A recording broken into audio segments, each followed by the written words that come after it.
كل الناس عايزة تعرف مين أنا.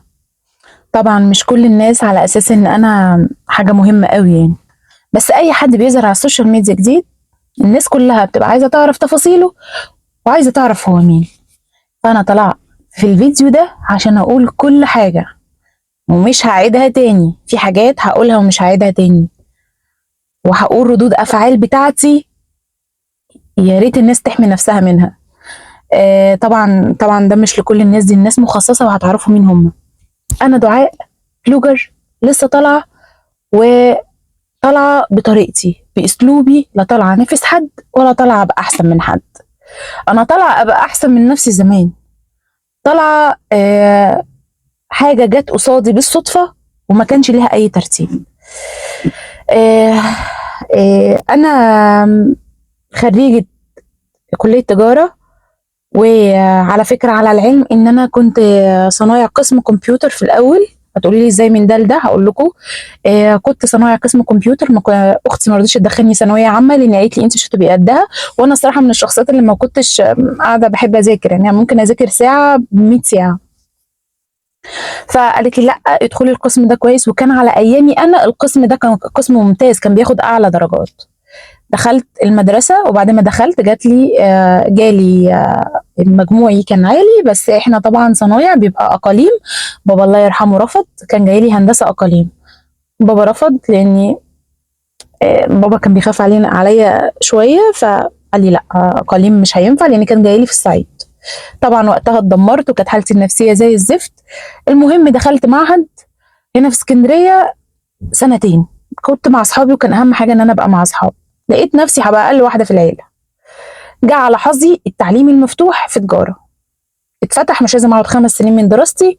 رحت قدمت وانا في تانية معهد، والحمد لله اتقبلت ودخلت الكلية.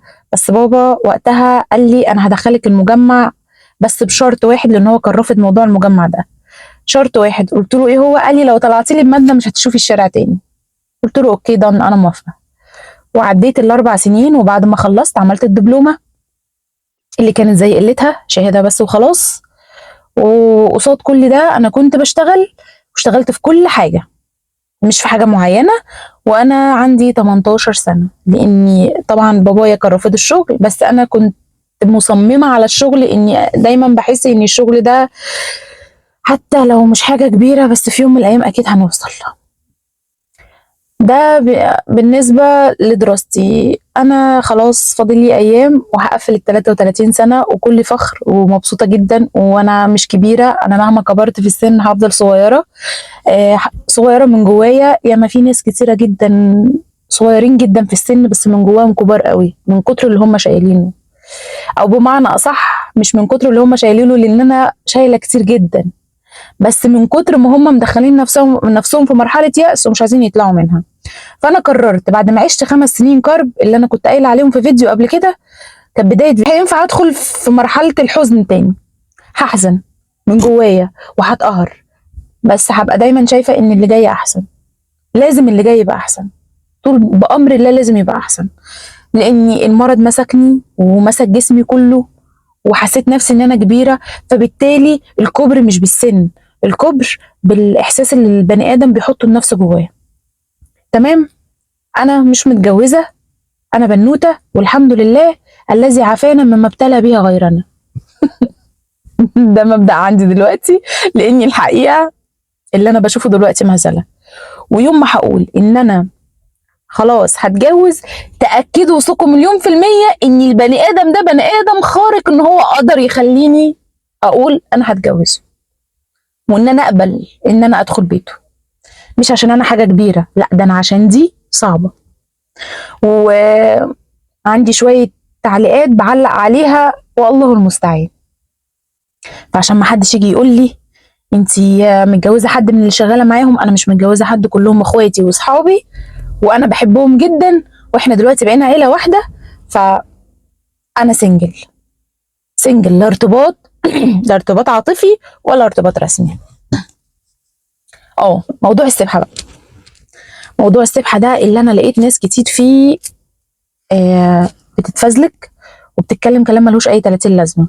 انا السبحه دي في ايدي من بقالي 5 سنين 6 سنين، يعني قبل ما ادخل المجال. انا المجال ده لسه ما كملتش فيه حتى سنه. كنت الاول زمان السبحه بسبح بيها وانا في المواصلات وعلى جنب من غير ما حد يشوفني. ليه؟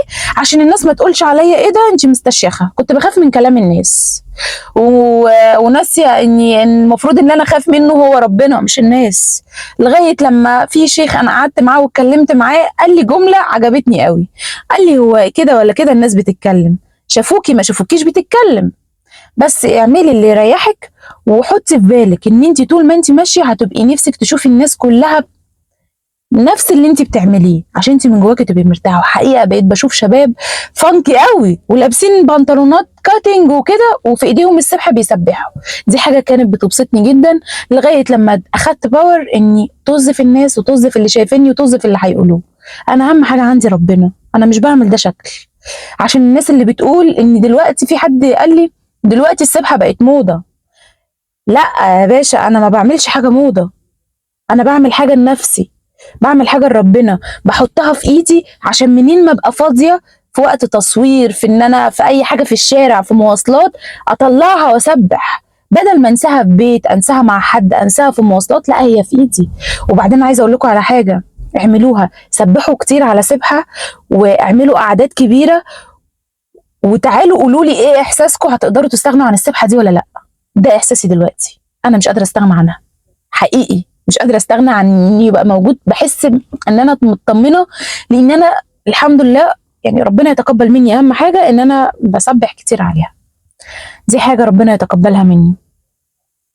حاجه برضو هقولها، اي حد يدخل عايز ينتقد وخلاص، عايز ينتقد لبس، عايز اللبس اللي انا بلبسه، حقيقه انا مش هاخد بكلامك ولا هاخد بكلامك وهديكوا رد مش حلو. لان من الاخر ان البني ادم اللي بيبقى مطلع نصيحه من جواه حب للي قدامه بيدخل معاه على الخاص ويقول له، مش يقول له علني عشان يبين نفسه ان هو حاجه. انا دايما مقتنعه وهفضل مقتنعه طول عمري، ومش معنى كده ان انا بحد ان انا اني يعني بحرض ان البنات تقلع، مش كده، بالعكس. بس انا دايما شايفه اني انا البس نفسي من جوه ومن بره بفضل اعافر مع نفسي لغايه لما اعمل كل حاجه ترضي ربنا. البس نفسي من جوه يعني ايه؟ يعني ما اكدبش، ما نافقش، ما اضربش في الظهر، ما خنش، ما اسرقش. فاهمين حاجه؟ فياما ناس لابسه كما قال الكتاب وكما قال ربنا وهم من جوه عباره عن حاجات فاضيه. فردي ليكوا ان انتوا اول ما هتكتبي لي كومنت وتقولي لي لبسك جميل وواسع بس خلي بالك البنطلون ده، هقول لكم مالكمش فيه عشان انا برضي ربنا، مالكمش فيه.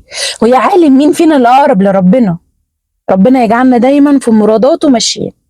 فبعد اذنكم عشان خاطر انا دايما رد فعل، انا عمري ما كنت فعل لحد. لو حد جه قال لي ايه ده وطريقتك واسلوبك، لا طريقتي واسلوبي ده بناء على كلامك انت، فانا رد فعل ليك. وعلى فكره انا بحب كل الموجودين عندي جدا، ويا رب اكون وصلت المعلومه اللي اي معلومه حد عايز يعرفها انا وصلتها، لان ناس كثيره داخله عايزه تعرف مين هي دعاء. دعاء بني ادمه طبيعيه جدا وعاديه قوي، اقل من العاديه كمان.